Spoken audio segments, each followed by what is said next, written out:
Buenas tardes, bienvenidos a esta nueva webinar. Hoy vamos a cambiar un poco el formato. Hemos considerado en el Colegio Notarial de Cataluña que todo aquel que publique un libro y sea notario merece una presentación en el Colegio Notarial. Ahora, aprovechando estos nuevos sistemas de comunicación online, nos ha parecido oportuno utilizar alguna de las webinars que faltan hasta el día 30 de junio, en que finalizaremos este curso, utilizarlo, decía, para la presentación de los libros más importantes que se han publicado dentro de nuestro ámbito jurídico notarial. Hoy el libro que presentamos, o que se va a presentar, es muy conocido ya por todos porque es una obra magnífica, obra colectiva, y que ha sido coordinada por Javier Micó. Javier Micó, gran notario, colaborador de este colegio en todo lo que se le pide, con una capacidad de trabajo increíble, ha conseguido que numerosos y distinguidos compañeros hayan participado en esta obra que es indispensable para poder ejercer como notario, yo creo que también como abogado. Es un análisis exhaustivo de todos los aspectos y facetas de la compraventa, con una visión práctica, absolutamente práctica, con unos esquemas utilísimos, y entre los compañeros que han colaborado con él, pues están los tres que hoy nos acompañan y a los cuales agradezco especialmente su predisposición y su participación en este acto, todos buenos amigos. También tenemos dos, aparte de Javier Micó, Javier Oñate, otro Javier, Javier Martínez del Moral y Vicente Martínez. Javier Oñate, notario de San Sebastián, pues ya sabéis también que es una persona muy activa y participativa en todos los aspectos de la profesión notarial, tanto académicos, doctrinales, como político-corporativos, y me encanta que esté hoy aquí como interviniente en esta sesión. Javier Martínez del Moral, un amigo de hace mucho tiempo, el tiempo en el que estuvo en Cataluña, participó también en este colegio y conmigo en muchísimas actividades. Ahora tenemos la suerte de tener a un hijo suyo, continúa la saga como colegiado en Cataluña, y Vicente Martorell tampoco necesita presentación. Tiene su web conocidísima como oviedonotaria.com, también muestra de la generosidad con la que trabaja hacia los compañeros, compartiendo sus conocimientos de la misma manera que los otros tres ponentes de la sesión de hoy, junto con Javier Micó, el coordinador de la obra. Yo no voy a poder asistir, esta intervención está grabada, en estos momentos estaré volando hacia una reunión que tengo ineludible y que justamente me ha coincidido con esta presentación. No obstante, os dejo con la vicedecana Raquel Iglesias, que va a ser quien va a moderar esta sesión. Vuelvo a repetir, y ese es el motivo de mi intervención y de haber grabado esta comparecencia, agradecer a los cuatro su trabajo y especialmente su intervención en el día de hoy. Muchas gracias a todos. Hola, buenas tardes a todos. Acaba de intervenir el decano, como ha dicho, era una intervención grabada, y hoy estamos aquí para presentar el libro de Javier Micó, La compraventa inmobiliaria, escritura pública y inscripción registral. La verdad es que creo que debe estar en todos los despachos de los notarios y de los abogados también. Creo que es una obra fantástica que nos va a servir a todos, nos va a ayudar a todos a redactar nuestros documentos y nos pone por escrito, la verdad es que toda la reflexión que a veces hacemos y todas las decisiones que tomamos a la hora de redactar un documento, que a veces no somos tan conscientes de todas las decisiones que tenemos que tomar y necesarias para plasmarlas en el documento. Te cedo la palabra, Javier, te escuchamos y muchísimas gracias por la obra y enhorabuena por ella. Muchas gracias a todos. Creo que alguno de los elogios es claramente exagerado y simplemente esto ha sido una labor colectiva. Y lo que quiero transmitir ante todo es que a mí me causa cierto pudor hablar de una obra mía, porque al final en lo que estamos transmitiendo es el resultado de la propia personalidad y de la propia forma de enfocar los problemas. En realidad, la compraventa inmobiliaria para mí era una excusa para reflexionar sobre la función del notario y la redacción del documento público. Entiendo que estáis viendo la presentación en este momento, ¿sí? Entonces, me planteo seguir este esquema. ¿Cuál debería haber sido el título de la obra? ¿A qué responde su escritura? ¿Por qué la escribí? ¿Y a qué conclusiones llegué al redactarla? Si bien esas conclusiones están en parte en el libro, ¿y qué lecciones he aprendido de este proceso? En realidad, yo lo que quería era reflexionar sobre la función notarial y su reflejo en el instrumento público, sobre todo ese apartado del reglamento notarial que trata de la redacción del instrumento público. Y la compraventa era para mí simplemente una excusa. Perdón, ¿me comunican que no está saliendo la presentación o que sí? No sale. Un momentito. Se ve. Perdón, un segundo.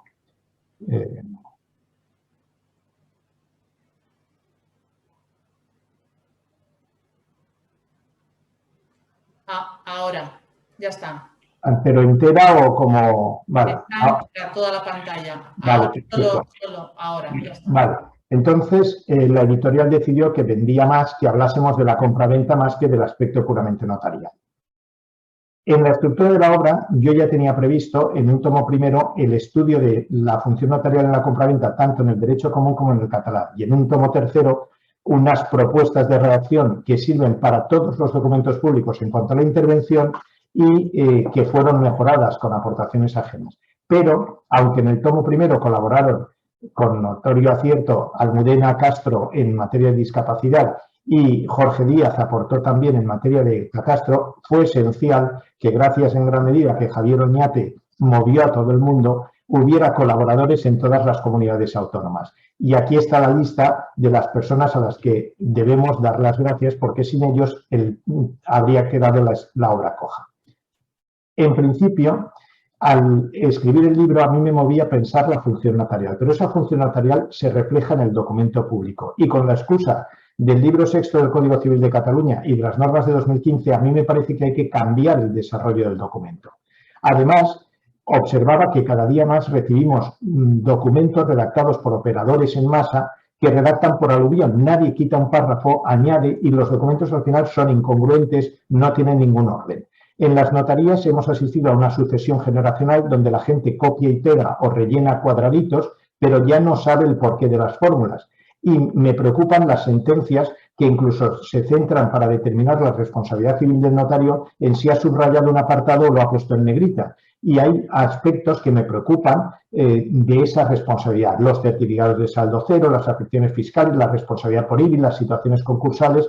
Todo esto no estamos haciendo nada especial para protegernos. Al mismo tiempo, creo que debemos incorporar la tecnología y que debemos salir al paso de legislaciones absolutamente contradictorias generadas por lobbies y dar un pie para actualizar la ley del notariado y el reglamento.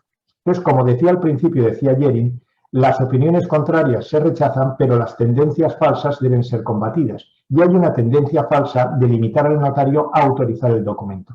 Esto sencillamente es mentira. Nosotros hacemos toda una due diligence previa, un asesoramiento, damos una información que elimina la simetría informativa, por lo cual se protege al consumidor, se controla la legalidad y redactar y autorizar ya casi es lo de menos, porque después además seguimos tramitando. Intentar reducirnos a la fase de autorización es contrario a las funciones exclusivas que nos atribuye el Tribunal Supremo: identidad, capacidad, legitimación y control de legalidad. Estos juicios nos corresponden.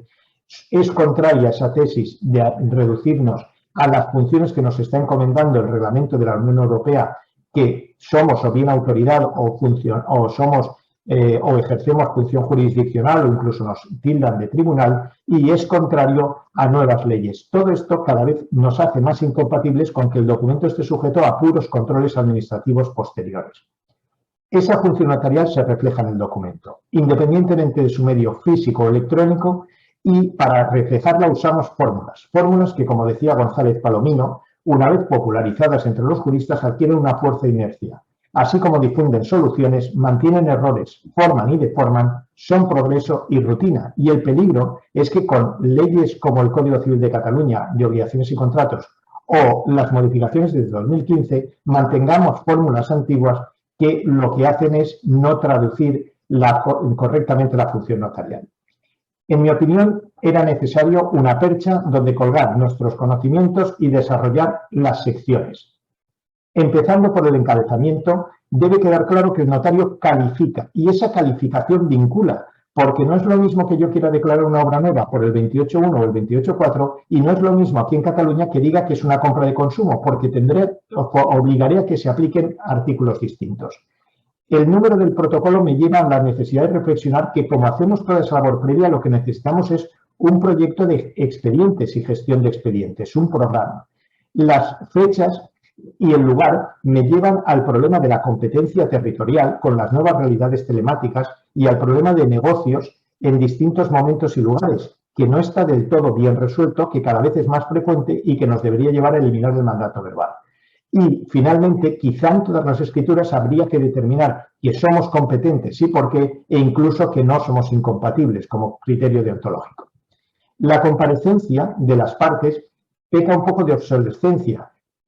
Creo que es imprescindible partir con la realidad actual de determinar la legislación que rige la persona para saber si es mayor de edad o no, reglas de capacidad, etcétera. Pero tropezamos que junto a los conceptos tradicionales de residencia tenemos el concepto autónomo de la Unión Europea. Los estados civiles recientemente nos aclaraba por fin una resolución que el divorciado no se convierte en viudo cuando su excónyuge fallece y los casados y las uniones de pareja nos encontramos con el problema de aplicar los reglamentos 1103 y 1104, pero sobre todo con el problema de que no sabemos si las parejas estables españolas van a ser o no uniones registradas de la Unión Europea.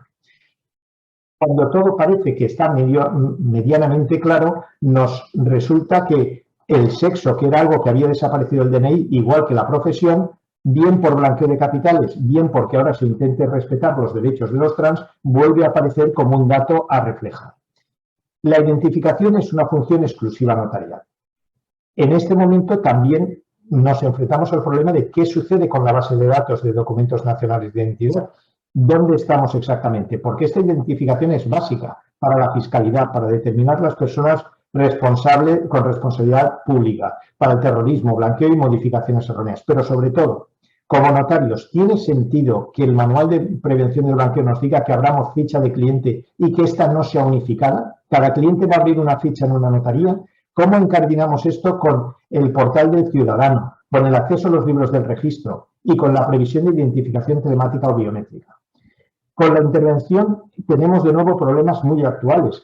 Los poderes extranjeros y de cónsules nos acaban de comunicar mediante una circular que realicemos unas actuaciones adicionales. En las personas jurídicas hay muchas figuras de sociedades extranjeras o incluso el problema fiscal de comunidades de bienes o la admisión de que las comunidades de propietarios adquieran bienes que nos obligan a redactar de otra forma. La exhibición del poder es otro de los problemas que tenemos. Deberíamos establecer otros mecanismos en pleno siglo XXI.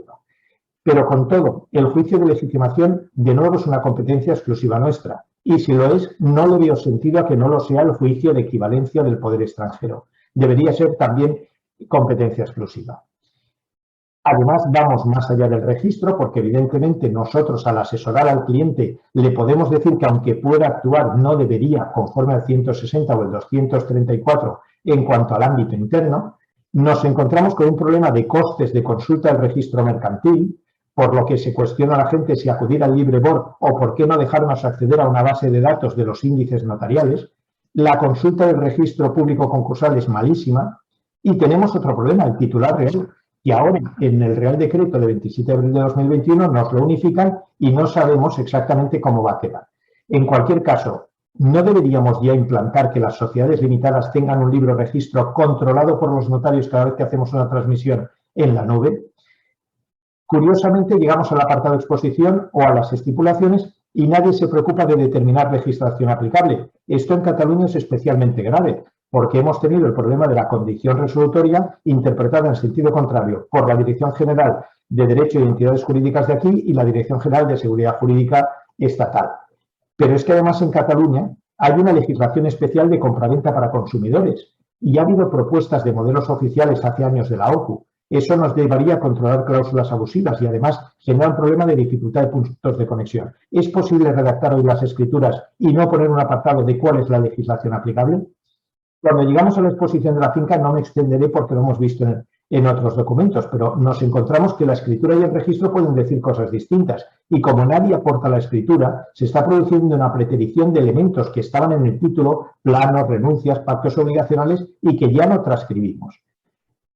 Por supuesto que el registro deba dar una determinada información no significa que la tenga. ¿Deberíamos tener nosotros acceso en las comunidades o ayuntamientos a la cédula urbanística? Porque en teoría deberíamos informar. Cuando llega la descripción catastral puede que el registro me haya dicho que está coordinado y el catastro me diga lo contrario. Pero sobre todo, lo que estamos poniendo no liga con lo que luego tenemos que declarar en el índice, que probablemente esté ya obsoleto. En el índice hay 4 categorías que casan mal y que estaban pensadas para el tema fiscal, no para el tema de coordinación. Pero lo que digamos en ese índice determina si el particular va a tener que declarar o no al catastro o se va a generar automático por nosotros. Entonces, no es posible redactar y no poner nada en el documento. Avanzamos con la resolución de 29 de marzo de 2021 con el catastro, pero no quiero ser excesivamente optimista. Desde el año 2011 está el artículo 18 de la ley del catastro y quizá hemos hecho una cierta dejación ahí.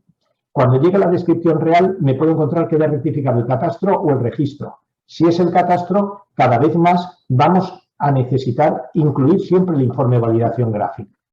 Y si es el registro, me encuentro con que mi vía, el 201.1, tiene serios problemas frente al 199 por la inseguridad y discrecionalidad con que luego puede ser calificada. No merece la pena hablar de que desde el año 2005, pese a estar tipificado como infracción grave, seguimos sin acceder a los libros del registro. Por tanto, seguimos usando el curioso fax. Pero es que esa información registral, sinceramente, ¿de qué nos sirve? Porque las afecciones fiscales que resulta que pueden repercutir en la finca y en el particular están fatal informadas. Es imposible saber exactamente qué riesgo estoy asumiendo cuando contrato. No tengo los estatutos de las comunidades. Rara vez me dicen los expedientes de VPO. Es imposible, cuando hay retractos de viviendas ejecutadas y proceso administrativo, saber o detectar con la nota del registro que esa situación se produce. Están omitiendo los datos de los juzgados para obtener el mandamiento de cancelación de un embargo o están omitiendo cada vez más el título previo y sobre todo están mezclando la publicidad noticia con la publicidad con efectos jurídicos, con lo que al final no sabemos la nota qué valor tiene. Las deudas tributarias tenemos el problema de que no todos los municipios están y eso nos genera alguna problemática. Además, deberíamos advertir con mucha claridad la diferencia de la hipoteca tácita con el problema de los 4 años. Me parece que en los gastos de comunidad tampoco podemos redactar igual según el Código Civil que vayamos a aplicar y, sobre todo, la redacción de los certificados de comunidad es lamentable. Casi ninguno cumple los requisitos legales, por no hablar de la dificultad con arrendamientos. Aquí en Cataluña, según se venda una vivienda nueva o una vivienda en segunda transmisión, los requisitos que debemos incluir son distintos. Es rara la escritura donde se menciona que se hayan cumplido con estos requisitos o se hayan entregado. Y en las segundas transmisiones, muchos no se dan cuenta que si se ha hecho inspección técnica, sería obligado a hacer el libro del edificio. Por no extenderme, como muestra un botón, hoy mismo el BOE nos publica que el procedimiento básico para certificación de eficiencia energética es regulado por un Real Decreto. No paramos de tener modificaciones, es imposible tener los modelos al día. No me detengo en la confusión sobre qué debe decirse en parejas estables entre las 2 direcciones generales, en la vivienda de protección oficial, que necesitaríamos una conexión con el registro de solicitantes, las situaciones contaminantes que no hay donde controlarlas, el problema de los tanteos y retractos administrativos cuando no hay respuesta, los edificios en construcción cuando se venden, que rara vez ponemos las cláusulas que nos obliga la Ley de Ordenación de la Edificación y rara vez la asunción de condiciones de la licencia, y como muestra un botón, las subvenciones. Lo hicimos muy bien, es decir, en el índice está previsto que indiquemos si el inmueble ha sido objeto de subvenciones, pero la segunda parte, que era que esas subvenciones se comunicasen en algún sitio, nadie la ha desarrollado. Por tanto, tenemos un trabajo adicional que no representa un valor añadido.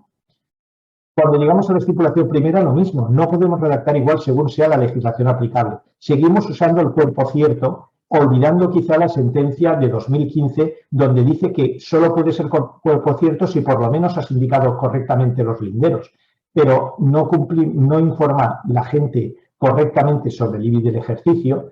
No hemos resuelto bien el problema de los precarios, de la gente que no se va en el acto.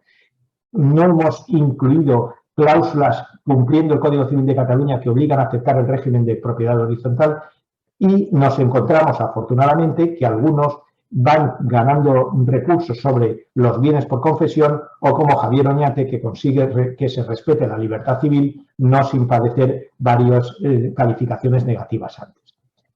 Cuando llegamos a la estipulación segunda, de nuevo estamos en un mundo nuevo. Ya no se paga el precio. El precio se hace una transferencia un momento después de que tú has firmado y te la dan por diligencia posterior. No deberíamos crear un modelo de smart contracts que generase la orden de transferencia a los bancos. Por otro lado, volvemos a lo mismo. La condición resolutoria de la compra, la Dirección General sigue sin hacer caso al Tribunal Supremo. En la hipoteca, cuando hay una hipoteca, no podemos redactar igual. Hay una instrucción de 20 de diciembre de 2019 que nos dice los distintos casos. Los certificados de saldo cero son un peligro. No hay forma de comprobar si son ciertos. No me detengo en la protección oficial, donde creo que sería imprescindible que todo notario pudiera acceder a su comunidad autónoma, tanto para formular la consulta, como para pedir el visado, como para comprobar el registro de solicitantes. En el tema de la estipulación fiscal, de nuevo, deberíamos poner datos suficientes para poder justificar que no procede la plusvalía o diferenciar el precio y el valor. Los gastos son distintos en Cataluña y en el resto del territorio, y al final vamos abocados a una redacción defensiva. Pero es que no hemos terminado. Ahí después tenemos la presentación a registros, con la polémica actual de las renovaciones de asientos. Necesitamos una herramienta en la que nos pida a alguien que renovemos el asiento y, lógicamente, con los costes que comporta. Lo mismo con la liquidación de impuestos. Hace falta contratos que generen efectos automáticamente. No hace falta interlocutores en medio. Y de nuevo, el sistema de transmisión inmobiliaria que permite cambiar el catastro. Y el pago del registro, lo mismo. Debería haber una herramienta que dijese, vale, usted me ha escrito, yo pago y tengo mi factura. No esperar a que me remitan una factura. Claro, aquí tenemos un dilema ético. Si hacemos caso a la sentencia 12 de marzo del 21, ¿seguimos pagando facturas que nos consta que exceden de lo que se puede cobrar? La escritura sigue con la protección de datos, donde aquí deberíamos reflexionar sobre si el protocolo sigue siendo tan secreto como decíamos y cómo engarzamos esto con la base de datos notarial y el portal del ciudadano y de empresas, y, lógicamente, en la lectura y otorgamiento, los nuevos problemas de discapacidad. Pero cuando llegamos aquí, sigo con mi esquizofrenia, porque entonces le debo decir a la gente lo que cuesta la escritura. Y es una infracción muy grave si yo percibo derechos arancelarios que no corresponden. Pero como se me ocurra pedir una consulta, me dicen que eso atenta contra la competencia. Tampoco está bien resuelto los negocios a distancia entre los notarías que cobra cada uno. Incluso la matriz en cuanto a soporte. Todavía estamos con la afiliación, con el problema que hoy mismo nos indicaban de los que indican erróneamente los índices, los folios, y la encuadernación en pergamino, frente al problema del soporte electrónico, donde ya vemos que a raíz de la instrucción de la Dirección General sobre la Ley de Contratos Inmobiliarios se está usando el hash, y eso ya hay notarios que lo están aplicando en las moratorias, lo cual está perfecto. Pero como no hay visión global, esto a mí me plantea un problema, yo que soy archivero. ¿Qué va a pasar? ¿Hay un protocolo electrónico unificado? ¿Cómo voy a expedir una copia de aquí 5, 10 o 15 años? ¿Con qué soporte? Si eso no se archiva centralizadamente, va a ser imposible. Todo esto es lo que hacemos para hacer una escritura. Y aún dicen, como decía el cuadro de Sorolla, que el pescado es caro. El libro quizás se ha escrito para que cuando alguien nos discuta el precio, decirme, mire, antes de hacerle la escritura he tenido que pensar todo esto y reflexionar sobre qué es aplicable. Y he aprendido bastantes cosas. Probablemente yo debería ser una persona más breve. Probablemente debería copiar a Vicente Martorell y hacer cuadros sinópticos. Debo recoger el mensaje de Ángel Serrano. Al final, las obras hay que dejarlas ir porque si no, se hacen eternas. Necesitamos unas best practices o lex artis, un procedimiento notarial de due diligence. Debo decir que sin el apoyo de Javier Oñate, Vicente, Francisco Javier Martínez del Moral, y les cito a ellos, por no citar a los 20 y tantos que han colaborado, nunca me habría decidido a sacar el libro. Necesitamos una herramienta de gestión de expedientes unificada y de control del dinero. Necesitamos conexión en tiempo real con el Estado, comunidades y municipios. Hay muchísimo talento en el notariado, muy disperso. A veces no tenemos objetivos o prioridades claras, pero está claro que los chats están siendo un éxito. Hay que felicitar a sus creadores, Palmira y Javier. Hay que felicitar al Consejo por las nuevas iniciativas de formación y creo que es necesario irnos a unos formularios actualizados y en la nube. que nos resuelvan un 80% del trabajo. Y pelear y plantearnos si en los nuevos requisitos no estaría contratos, smart contracts que se autoejecuten. Esto sería vendible en la Unión Europea. Pero como siempre, para que algo triunfe en nuestra corporación es necesario que cumpla las reglas SOS. Ha de ser sostenible económicamente, obligatorio o sencillo. Por lo menos debe cumplir 2 de 3 requisitos. Si solo cumple uno, no se aplicará. Por tanto, es esencial que las herramientas tecnológicas sean buenas. Todo esto, dando un paso más, lleva más lejos. ¿Qué nuevas habilidades necesitamos? ¿Qué nuevas competencias? ¿Cuál debe ser nuestra formación, nuestro proceso de selección y si no debemos ir al trabajo en equipo? Y yo no puedo acabar sin decir que sin el equipo que me ha ayudado y al que en muchas ocasiones he vampirizado o vulgarizado tomando sus ideas y metiéndolas en mi libro, la obra no habría salido adelante. Muchísimas gracias a todos. Muchísimas gracias, Javier. La verdad es que ya sabíamos que era un libro completísimo y solo con este resumen yo creo que merece la pena dedicarle bastante tiempo a ojearle y seguro que durante todo nuestro ejercicio lo generaremos mucho.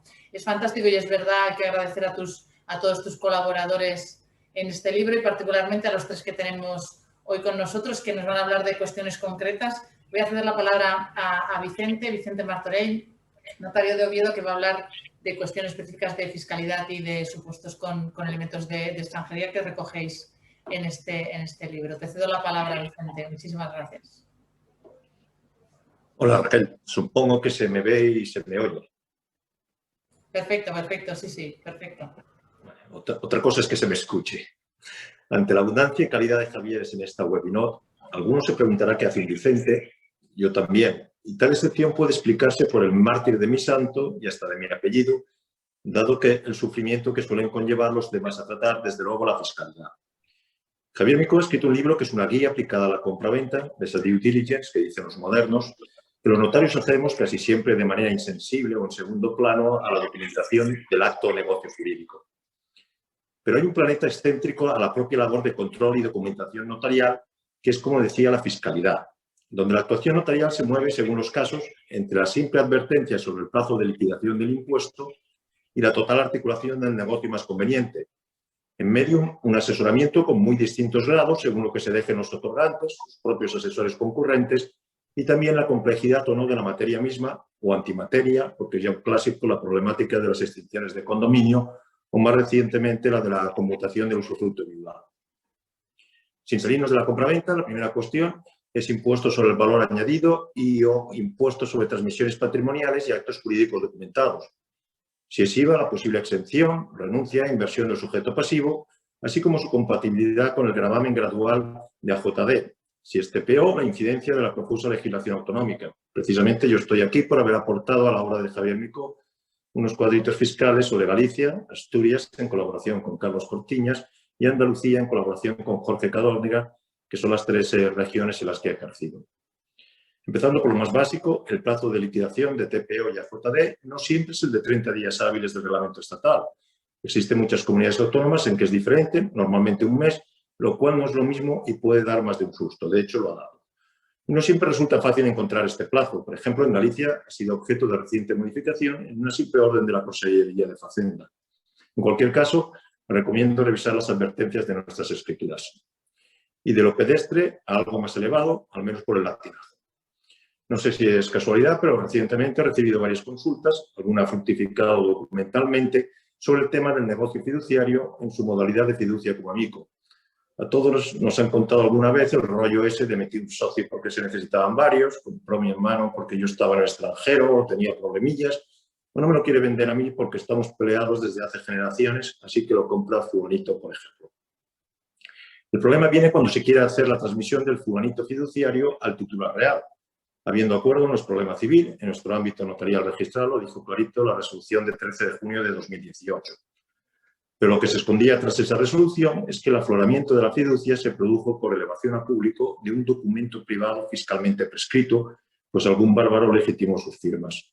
En otro caso, se considera fiscalmente un reconocimiento de dominio, salvo que se documente con cierta simultaneidad y mucho arte. A este respecto, recomiendo la lectura del artículo 24 de la norma foral vizcaína, que me parece un prodigio técnico, lo digo en serio. Pero entre ambos extremos de implicación está lo que llamo el ángulo muerto de la fiscalidad. Si por razones puramente naturales, al sentarnos al volante de un vehículo, tenemos un ángulo muerto de visión, también en ocasiones, desde el utilitario notarial, por muchas prestaciones de todo terreno que se tengan, se hace difícil apreciar esa zona lateral que es la fiscalidad, porque es el otorgante motorista o su paquete quien no señaliza adecuadamente el movimiento, o porque al cambiar de carril resulta arrollado por el camión de la presunción de legalidad en favor de cualquiera de las haciendas o sus comisionistas. Recomiendo la lectura de la sentencia del Tribunal Supremo de 19 de diciembre de 2018, ponente Parra Lucan, y que casi habría que transcribir en nuestras advertencias. Es la de aquel notario que un abogado, supuestamente amigo, asaltó con una consulta en la playa mientras estaban en chanclas y espero que con el bañador puesto. En todo caso, para evitar automatismos por los que la declaración judicial sobre la eficacia de la escritura, procedimiento en el que no suele o no puede intervenir el notario en defensa de su actuación, prejuzgue los hechos en orden a exigirle después una supuesta responsabilidad, tengamos presente la doctrina de la sentencia del Tribunal Constitucional de 1 de febrero de 2016 a propósito de la acción de regreso de la administración que indemniza el daño frente a la autoridad o empleado que lo causa. Y la responsabilidad civil nos lleva al segundo de los bloques a tratar. ¿Cuál es nuestra responsabilidad en el caso de que el notario certifique sobre el derecho extranjero aplicable? Hubo un director general que en sus ratos libres de registrador mercantil se dedicaba a intentar apropiarse del registro civil, a expedientar a la instancia de sus amiguetes arborícolas y también a degradar la función notarial. Producto de aquella época es la resolución de 2 de marzo de 2012, recurrente Cabanas, que venía a decir que la certificación del derecho extranjero no va implícita o no requisito estructural de la autorización notarial, siendo el notario uno más de los posibles operadores concurrentes. Si esas tenemos, hago de la necesidad virtud y expresamente pongo siempre que solo respondo civilmente de la certificación del derecho extranjero hasta el límite de los eventuales honorarios percibidos por la misma, de lo que en la jerga económica se llama fruit gates. En esta materia complementa que nos convoca, la cuestión se planteará frecuentemente en relación al régimen económico matrimonial extranjero de los vendedores o compradores. Pero como no he venido a aburrir con la sabida patada seguido, patada para adelante del artículo 92 del reglamento hipotecario, prefiero apuntar la posible utilización del nuevo procedimiento del artículo 53 de la Ley del Notariado y su carga jurisdiccional para rectificar aquellas inscripciones, normalmente de cierta antigüedad, en que la determinación del régimen económico matrimonial no fue muy acertada. Entiendo que cabe el requerimiento por uno solo de los cónyuges, el precepto unas veces emplea el plural y otras el singular, pero siempre con citación al otro sus herederos, salvo quizás si la declaración no la hizo él y existe prueba documental. Y sin llegar a tales extremos, no está de más saber que una de las resoluciones que prácticamente sacralizaban o peor fosilizaban la mención registral del régimen económico matrimonial fue revocada y por este motivo por la sentencia de la Audiencia Provincial de Madrid de 19 de julio de 2018, que curiosamente la Dirección General no se ha dignado publicar hasta casi 3 años después. Y hablando de determinaciones unilaterales, mi contertulio, Javier Oñate, que no en balde fue el brillante recurrente, las recientes y conocidas resoluciones de la Dirección General sobre el tema, podría decir mucho sobre la atribución de privatividad por ambos cónyuges casados en gananciales. Pero es que hay ordenamientos como el francés o el belga en que tal privatividad puede resultar de la declaración unilateral del cónyuge compareciente. Así lo deja traslucir la resolución de la Dirección General de 10 de septiembre de 2018 en relación a un matrimonio belga y precisamente la web del Notariado de Bélgica nos explica que tal declaración de reemploi puede hacerla por sí solo el cónyuge adquirente, si bien los notarios suelen demandar la intervención conjunta para evitar toda discusión futura, la cual se desenvolverá en el ámbito meramente obligacional, tanto en la liquidación del régimen como en la relación con los acreedores. Lo mismo cabe decir en relación a los artículos 1434 y siguientes del Código Civil francés, que para su régimen legal supletorio de gananciales contempla también la declaración unilateral del cónyuge adquirente sobre la procedencia privativa de la inversión o reinversión y consecuente carácter privativo de la adquisición frente a terceros, sin perjuicio otra vez de la relación interna y de la conveniencia de contar con la confesión del consorte. Frente a tal unilateralidad tenemos la situación que podríamos llamar contraria, cuando a la muerte de unos copropietarios se produce el acrecimiento en favor del otro, normalmente porque así lo han pactado en aquellos casos en que sea posible. En la Cataluña que nos acoge hoy virtualmente ya sabemos que se regula como institución familiar, pero con determinados efectos sucesorios. En Francia todos hemos oído hablar de su articulación contractual, con origen en la tontina y como medio para que los bienes hiciesen tránsito a la concubina sin pasar por la herencia. Mayores problemas por su carácter estatutario presenta en Inglaterra y Gales la joint tenancy en contraposición a la tenancy in common. Una de las diferencias es que en la propiedad conjunta haya crecimiento en favor del copropietario sobreviviente, lo cual no ocurre en la propiedad en común, que sigue el régimen que conocemos de la copropiedad ordinaria.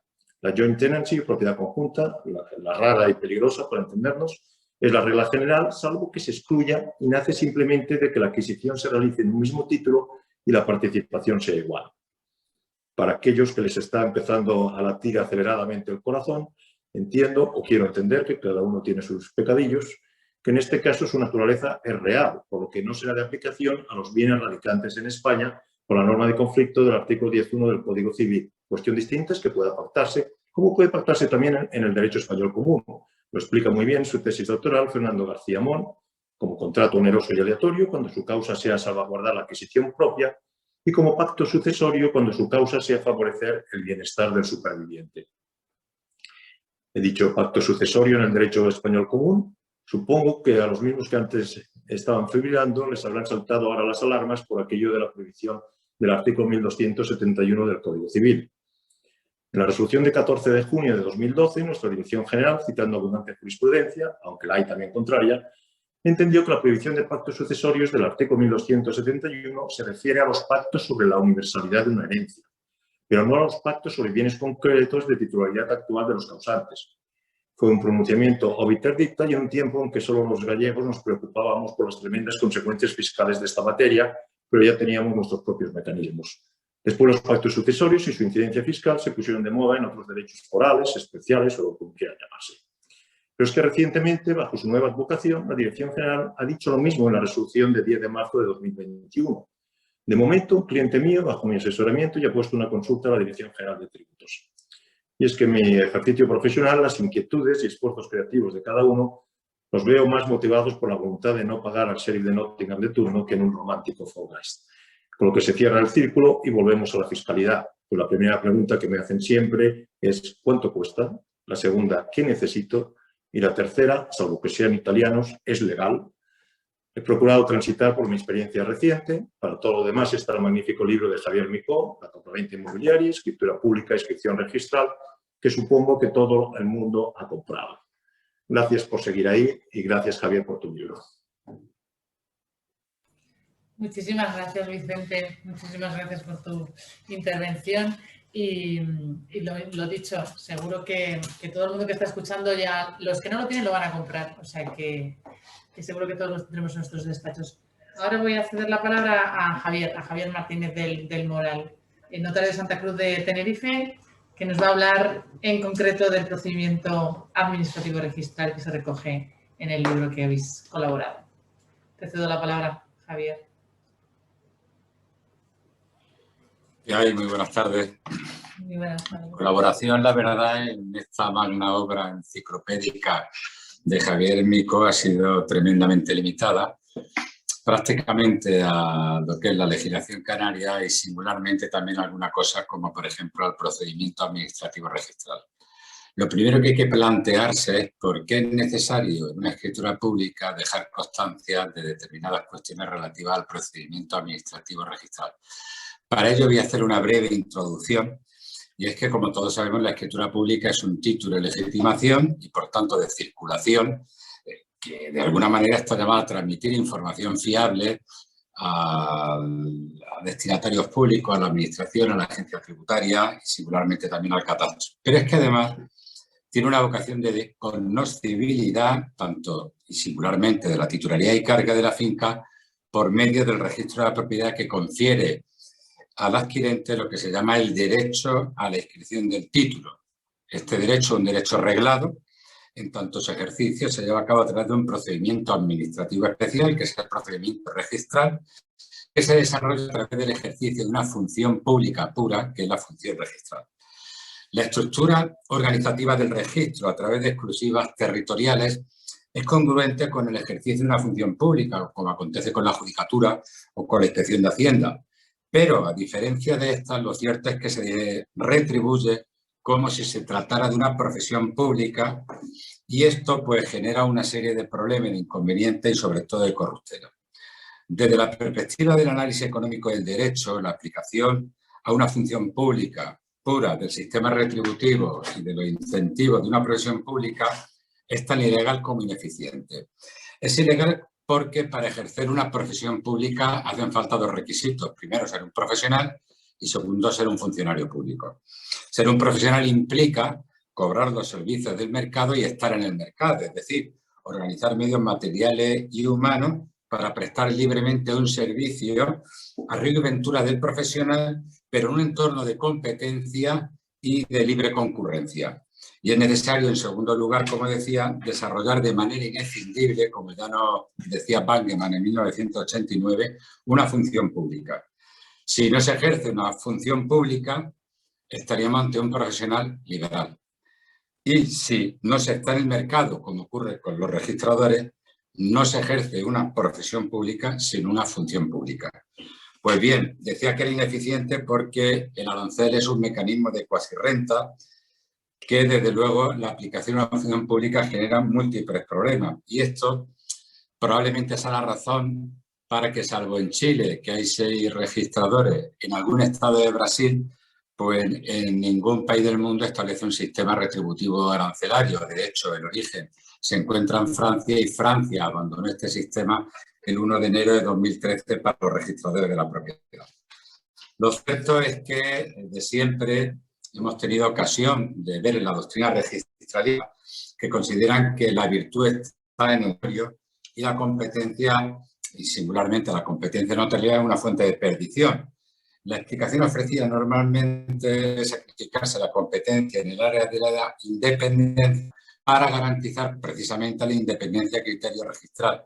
Es decir, si el usuario no puede elegir al funcionario que mejor se adapte a sus preferencias, puede encontrarse esa situación.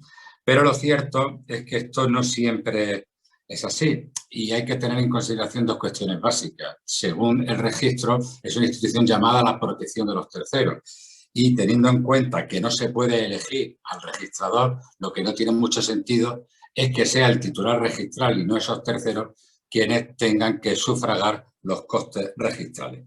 Como decía, esta introducción viene a cuento porque considero que es tarea del notario procurar al ciudadano el correcto ejercicio del derecho a la inscripción del título y procurar asimismo también que esa cognoscibilidad se lleve a cabo con sujeción estricta al procedimiento establecido, sin dilaciones indebidas, con pleno respeto a la intimidad y al derecho de autodeterminación informativa de los ciudadanos y con la extensión y disponibilidad que se considere oportuno sin fraude arancelario.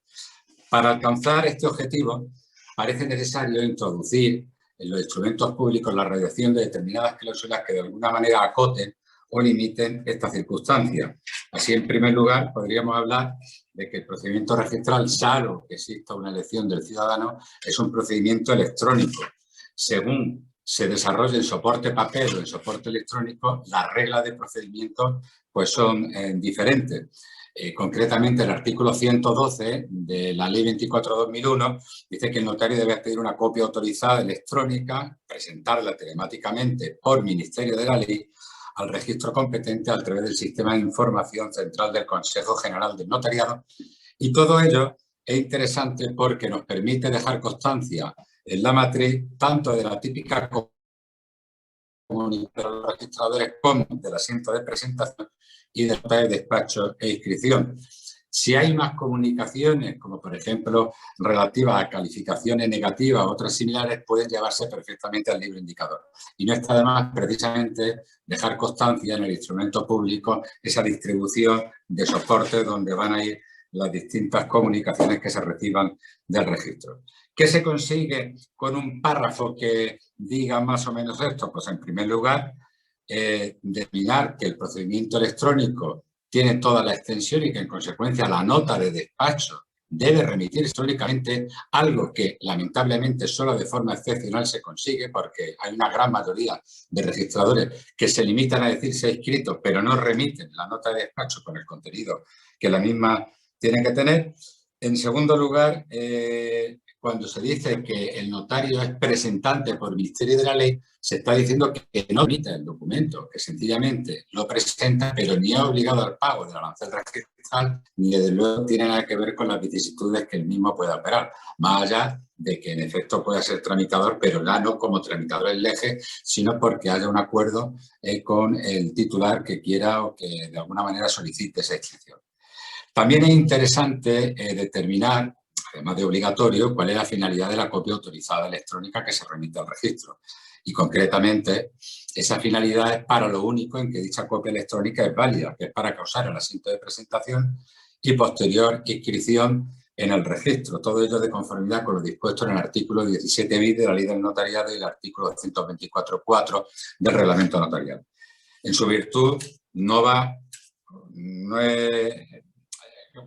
puede resultar razonable expresar en la escritura que queda expresamente excluida de la finalidad de la copia electrónica la liquidación, sea con base en ella, su traslado a soporte papel del impuesto correspondiente. ¿Para qué sirve esta mención? Pues para evitar lo que ocurre en algunos registros, sobre todo aquellos que tienen oficina liquidadora, que lo que hacen es una suerte de testimonio registral de la electrónica y la circulan. La circulan sea exclusivamente para practicar la liquidación fiscal o sea incluso dentro de algo que era muy frecuente a partir del 2005 hasta el 2008 y que vuelve a reproducirse últimamente, que es la expedición de una suerte de certificación donde se incluye la copia autorizada electrónica y se intenta en la medida de lo posible, para lo cual, por cierto, se han convencido a las gestorías bancarias en los préstamos hipotecarios que no se remitan copias en soporte papel. Como digo, se pide una certificación con la copia electrónica, con los datos del catastro, con la información medioambiental y con todo lo divino y humano que se le ocurra poner al registrador de turno. A mi juicio, eso es un disparate, además de una tremenda ilegalidad, porque, entre otras cosas, lo que no se puede es trasladar a soporte papel la copia autorizada electrónica y menos aún circularla sin el consentimiento, como es natural, del interesado. Incluso con el consentimiento del interesado no sería posible porque igualmente lo prohíbe el reglamento notarial. Otra mención interesante en procedimiento registral, pues recordarle al registrador que la calificación debe ser global y que debe ser igualmente unitaria, y así lo impone el artículo 158.5 del hipotecario y 127 de su reglamento. De manera que debe incluirse en la misma todos los defectos apreciados, aunque sea la falta de acreditación de la autoliquidación tributaria, y existen ya diversas resoluciones, desde la de 31 de enero, 28 y 29 de septiembre de 2007, que así lo explicitan de forma general. ¿Por qué no hacen una calificación unitaria, extender al máximo el plazo de calificación y inscripción? E incluso para mantener la opacidad del incumplimiento del plazo máximo para la calificación. También va bien en el procedimiento registral hablar de o establecer la necesidad de constancia en la matriz. Javier, se te está congelando la imagen y se pierde un poco el sonido. Sí. Se congela la imagen y pierde el sonido. De hecho, se acaba de congelar la imagen. Vamos a ver si pues voy a ver. Bueno, estoy con... A ver. Sigo teniendo problemas, voy a moverlo. A ver, Javier, habla, porque la imagen está congelada. ¿Se me oye algo ahora? Ahora sí que sí, se te oye, aunque la imagen se congela. Bueno, pero sí, mejor que se me diga que se me vea la cara, sinceramente. No, pero sí, bueno, perfectamente. Puedes continuar hablando, porque la imagen está congelada, pero puedes continuar hablando, sí. Habla, si no se te oye, te aviso. Sí. Pues la verdad es que te garantizo que hace bastante calor aquí, ¿eh? O sea, que será cosa de la imagen solamente, pero no desde luego del ambiente. Creo que puede retroceder las que nada, no se oye. No, se seguimos teniendo problemas. A ver si cambiando de sitio. Es que de verdad es verdaderamente complicado esto.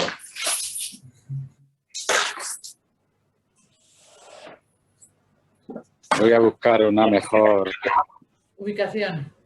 Quizás si pasases el iPad lo tendrás a lo mejor con Wi-Fi. ¿El ordenador lo tienes con conexión? Sí. Pasar al ordenador. Sí. Si quieres... Mejor. Javier, es que casi no te entiendo, pero si quieres le doy... La palabra. Le paso la palabra a Javier Oñate y luego te recuperamos aquí para que te dé tiempo a tranquilamente a correcto. instalarte. Y a ver si es posible que te conectes Venga, con pues lo va a hacer. Creo que me ha dicho que está de acuerdo, pero no lo he entendido muy bien. Bueno, si no está de acuerdo, que me lo haga. Ah, vale, perfecto. Pues, Sí. perdona, Javier, te asaltamos un poco la intervención. Sí. Javier Oñate, compañero notario de Bilbao. No, San Sebastián. Perdón, de San Sebastián, perdón, de San Sebastián. Que nos va, yo creo que a explicar el fundamento un poco de la obra y no sé si el fundamento, la finalidad, el planteamiento o pues eso, las inquietudes que a todos los notarios probablemente se nos pasa por la cabeza, que no analizamos específicamente porque vamos trabajando y vamos tomando decisiones así un poco intuitivas, pero que realmente habéis desgranado con tanta minuciosidad en el libro que realmente es sorprendente. Y bueno, pues Javier nos va a explicar todos esos fundamentos. Te cedo la palabra y esperamos que Javier Martínez luego continúe. Gracias, Javier Oñate. Muchas gracias, Raquel. Buenas tardes a todos. Una lástima que la intervención de Javier se haya visto cortada por motivos técnicos, porque la verdad es que estaba siendo muy interesante. Bueno, yo quería hablar básicamente... Lo recuperaremos, es momentáneo solo, ¿eh? Estupendo. Yo quería hablar básicamente de dos cosas. Una es hablar bien del libro, porque claro, dado que Javier Micó tenía, bueno, pues su cierto pudor de hablar bien de su obra, pues bueno, vamos a hacerlo los demás, ¿no? Yo en este caso, como mi participación ha sido mínima y demasiado ensalzada por parte de Javier, pues me considero muy legitimado para hablar muy bien de esta magnífica obra.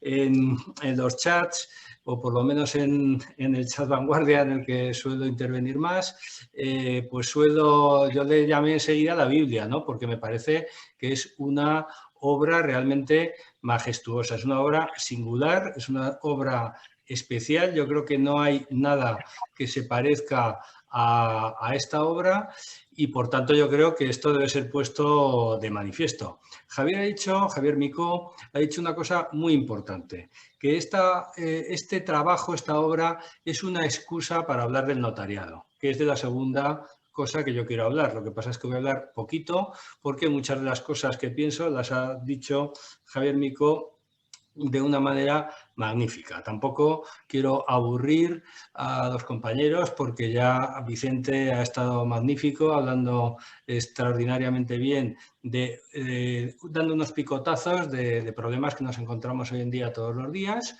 en las notarías. Y por tanto yo voy un poquito pues a hacer una tarea que quizás sea la más sencilla, que es, como digo, hablar bien del libro y hablar bien del notariado, cosas las dos que son muy necesarias. Entonces, en primer lugar, yo en cuanto al libro entiendo que pone muy bien negro sobre blanco cuál es el quehacer del notario. El notario como profesional, y profesional además, vamos a decirlo sin vergüenza, profesional de élite, que lo es, tiene que hacer cada vez que autoriza un documento, tanto antes cuando lo prepara como cuando lo autoriza, como después con lo que viene detrás, tiene que hacer un trabajo que es una combinación de ciencia y de arte. El notario no solamente sabe mucho, sino que además, o debería saber mucho, sino que además debe saberlo aplicar. Ese ars notarie de los antiguos escribanos, que no consistía en hacer solamente unas escrituras estupendas, sino también en saber captar cuál era el espíritu, cuál era la voluntad de las partes que comparecían ante él, y trasladar esa voluntad, trasladarla al lenguaje jurídico y a un lenguaje que, bien, de acuerdo, en un momento determinado pues es posible que haya que deba hacerse más accesible en la línea de lo que pretende el Ministerio de Justicia, pero que desde luego no puede implicar el que nos priven del necesario lenguaje técnico que necesitamos para poder traducir esa voluntad de dos particulares a un texto que sea comprensible, que sea por parte de otros juristas, sean o no notarios. ese ars notariae de los antiguos escribanos en modo alguno ha sido eliminado por la enorme proliferación de normas, mandatos, sanciones, prohibiciones y obligaciones que impone el ordenamiento jurídico, no solo a los notarios, también a los ciudadanos. Y los notarios también somos ciudadanos. Nunca debemos olvidarnos de esto. Como digo, este libro de Javier Micó, más conocido como la Biblia, puede ser, sin temor a exageración alguna, calificado o descrito como una obra maestra, en cualquiera de las acepciones de este término.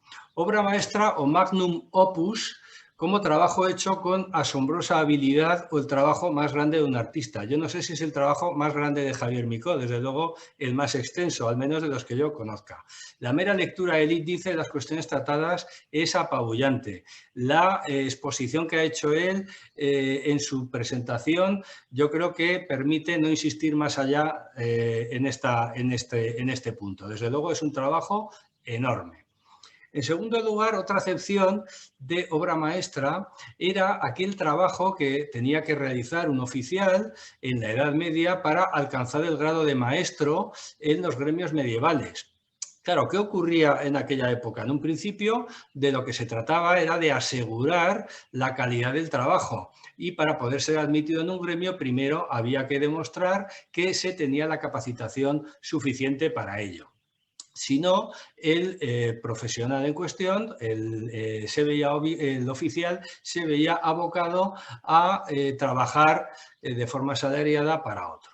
Claro, esto en un momento determinado se pervirtió, como ocurre con casi todo o con todo lo que no es objeto de actualización a lo largo del tiempo. Se pierde la esencia para lo cual se constituyó y al final todo, pues como digo, queda corrompido. Al final había que pagar unas importantes sumas de dinero para poder hacer esta obra maestra. Los hijos de los maestros quedaban exentos del pago de las correspondientes tasas, podríamos decir, y de tal manera que al final, pues bueno, los gremios se fueron debilitando y al final, como sabemos todos, pues acabaron desapareciendo.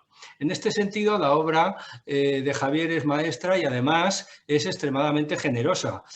Javier ha puesto a disposición de todos nosotros su inmenso caudal de saberes, de ciencia, de arte, de organización, porque Javier no creo que desvele ningún secreto si digo que tiene una mente privilegiada y la ha puesto a disposición de todos nosotros. Y lo ha hecho gratis porque el precio de la obra es infinitamente menor que su valor. Y creo que esto, vamos, no hace falta hacer una encuesta porque va a salir el 100% sin ninguna duda. Por tanto, este libro es un lujo asequible del que sería necio prescindir. Y luego, por último, también es una obra que, por sus características, trasciende a las intenciones del autor. Intenciones, por otra parte, elevadas, como él mismo acaba de poner de manifiesto. Quizá esto sea lo más difícil de apreciar. El carácter de una obra maestra, solamente el tiempo es el que al final nos dice si una determinada obra, más allá de su factura técnica, que en este caso es magnífica, será o no esa obra maestra, ¿no? Yo me aventuro a pensar que sí, sí lo será. Este libro, este tratado con mayúscula, marcará un antes y un después en los libros que se escriban sobre el quehacer del notario, que por cierto son muchos y muy buenos. Parece que con el confinamiento muchos compañeros se han animado a escribir y la verdad es que el plantel ahora mismo es imposible prácticamente leerse y estar al día de todos los libros magníficos que muchos compañeros están escribiendo y esto yo creo que lo debemos agradecer y en este sentido el ofrecimiento que ha hecho el decano para que todos los compañeros presenten sus libros yo creo que debe ser tenido en cuenta y debe ser por supuesto agradecido. Yo cuando veo estos libros, en realidad me acuerdo siempre de esa frase tópica y típica de cuánto cobra el notario total por echar una firma, ¿no? Y digo, bueno, pues es que no es echar una firma, es muchísimas cosas, lo que se hace, lo que se ve, lo que no se ve. Quizá en este sentido nuestra discreción anclada más que en el secreto del protocolo, en nuestra condición muchas veces de confesor civil del ciudadano que nos cuenta sus secretos, que nos cuenta sus preocupaciones íntimas, etcétera, etcétera, y nuestro afán por solucionar rápidamente los problemas de personas preocupadas, cuando no angustiadas, ese afán que nos lleva muchas veces a dar la solución cuando nos están contando un problema antes de que acabe el cliente o el ciudadano, ya le estamos diciendo cuál es la solución. Quizá lo hemos llevado demasiado lejos y nos hemos dejado llevar por aquella tendencia fácil y cómoda de que el buen paño en arca se vende. Bueno, pues esto hoy en día, en una sociedad mediática como la que nos movemos, no es cierto. El notario, el notariado debe reivindicarse y debe reivindicarse haciéndose publicidad. Al fin y al cabo, documento público es documento publicitado. No vale de nada un documento público que lo guardamos en un cajón y nadie ve. En este sentido, esta visión la ha tenido Juan Álvarez Sala, que ha citado también antes Javier Mico, y yo creo que esto es algo en lo cual tenemos que reflexionar. Ese protocolo cerrado, que es nuestro símbolo o nuestro anagrama, frente al libro abierto, que es el registro de la propiedad.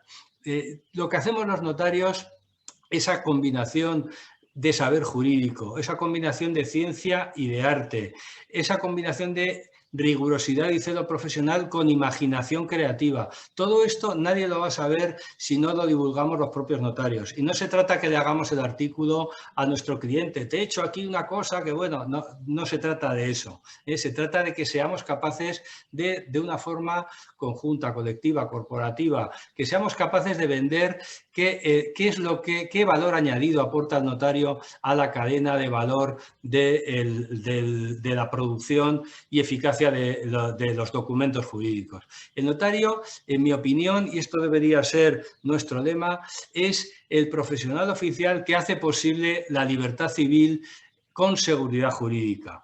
Hace falta, es ese interfaz, es esa bisagra que conjuga las dos facetas que son imprescindibles en un Estado de Derecho democrático. No habrá un Estado de Derecho democrático si no hay libertad civil. Tampoco habrá un Estado social y que haga efectivas esas libertades civiles si no existe seguridad jurídica. Y la seguridad jurídica implica una igualdad, una superación de asimetrías informativas y todas aquellas cosas que todos nuestros maestros nos enseñaron. Ya voy a terminar para no cansar. Quien se asome a las páginas de este magnífico libro va a descubrir qué hace un notario. A veces va a descubrir incluso qué hace él mismo, porque muchas veces no somos conscientes de lo que estamos haciendo. La estructura del libro no es dogmática, como no lo es el saber del notario, aunque hay notarios que evidentemente son extraordinarios y que tienen una formación teórica impresionante, que desde luego para mí quisiera. Pero el saber típico del notario es un saber práctico, asentado, eso sí, en sólidos conocimientos teóricos, pero es adaptativo, es ágil, es creativo. El notario no está para crear problemas, está para solucionarlos.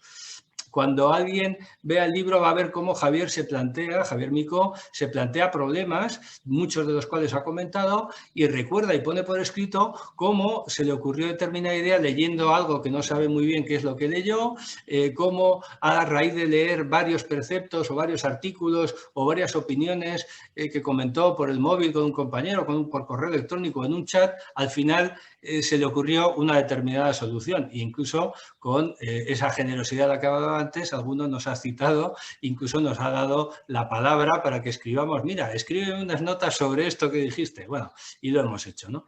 Y aprovecho ya, por último, para hacer también un poquito de autobombo, si se me permite. En este sentido, quiero hacer publicidad del grupo que formamos en Telegram de Vanguardia Notarial. Ahora mismo formamos parte de él 437 notarios. Me parece una auténtica barbaridad.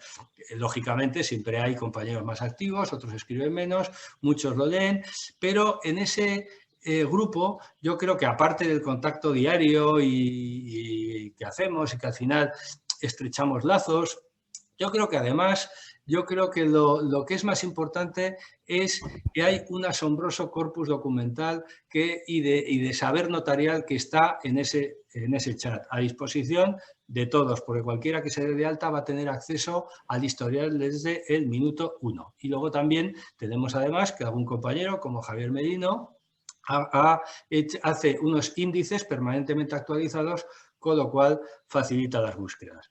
Ya con esto pues acabo mi intervención, agradeciendo de nuevo pues al Colegio Notarial, a Raquel por su presentación y sobre todo a Javier Mico por habernos puesto a todas las pilas y orientarnos hacia un objetivo que yo creo que desde luego merece mucho la pena. Muchas gracias. Muchas gracias, Javier. Muchas gracias a ti. Voy a intentar a ver si podemos recuperar a Javier Martínez para que acabe su intervención. Javier, ¿puedes hablar? Sí. Y habla porque ahora el audio es bueno. Ok. Vale, hacemos eso. Ahora, vale. ¿Ahora? Adelante, sí. ¿Hay buen audio? Sí, sí, sí. Venga, pues vamos para allá.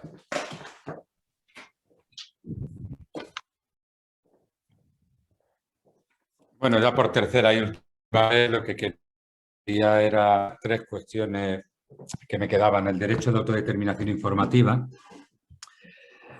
Para controlarlo, lo suyo es una mención donde se diga que el registrador únicamente puede trasladar a soporte papel la copia autorizada electrónica para incorporarla realmente a su expediente o archivos, quedando en todo caso prohibida su conservación, su exhibición, la cesión o la circulación. Existen, desde luego, resoluciones que impiden la certificación del contenido, que hablaba antes, que son las de 31 de enero, 28 y 29 de septiembre de 2007.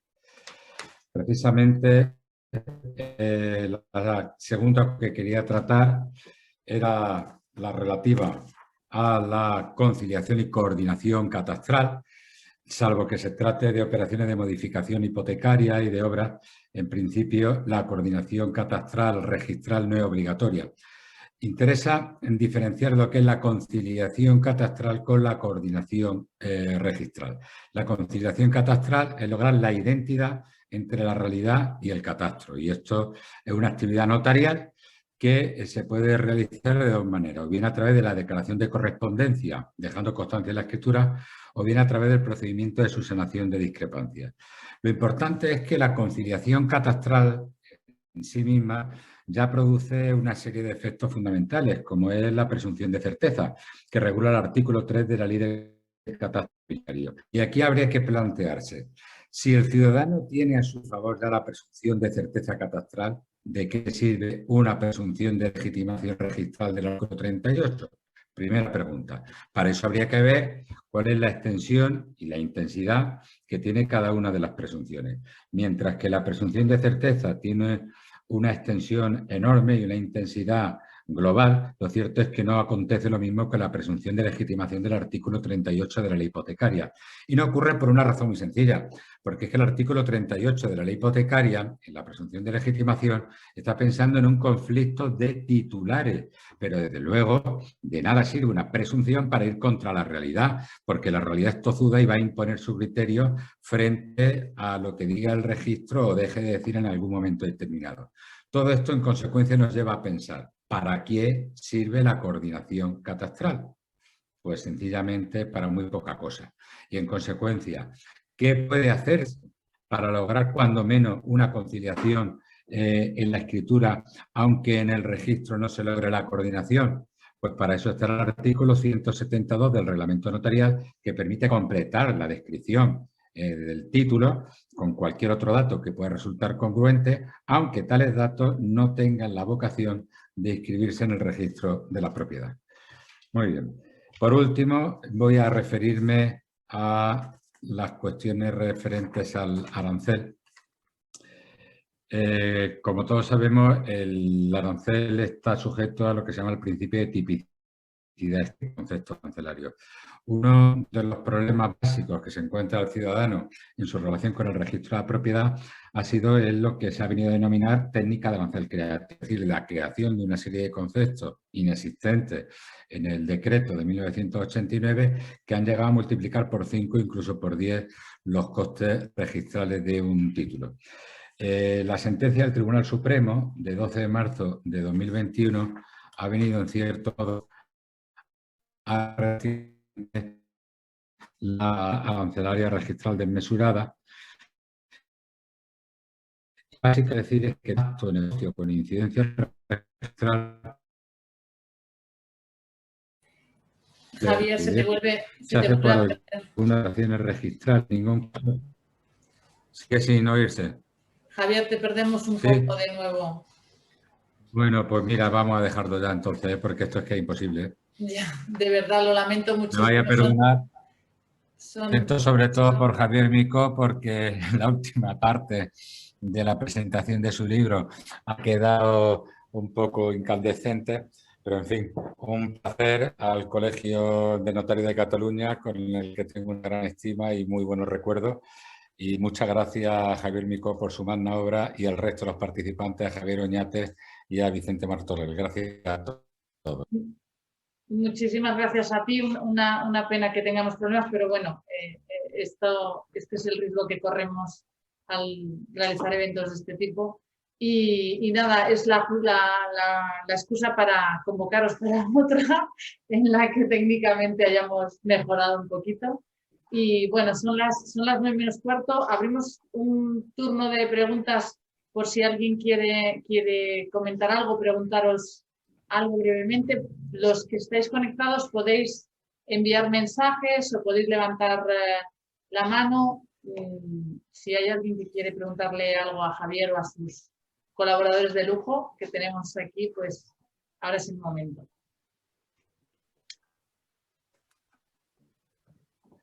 Y si no, bueno, yo creo que como lo habéis expuesto tan claramente y de verdad es tan extenso, lo estaba pensando mientras interveníais que me hubiera encantado que me lo hubieran regalado cuando aprobé.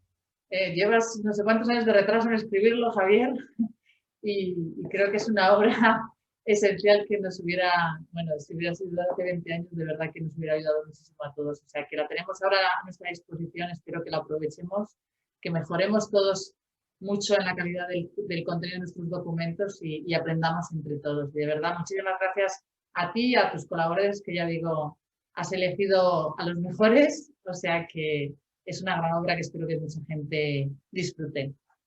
Y si os parece lo dejamos aquí, no sé si queréis decir algo más, pero de verdad muchísimas gracias a los cuatro y una pena lo de Javier, pero quedáis emplazados para ya después del verano. Vamos a dejar descansar un poco. Después del verano organizamos otro encuentro y intentamos que las cuestiones técnicas estén solucionadas, de verdad. Muchísimas gracias a los cuatro y enhorabuena por la obra, de verdad.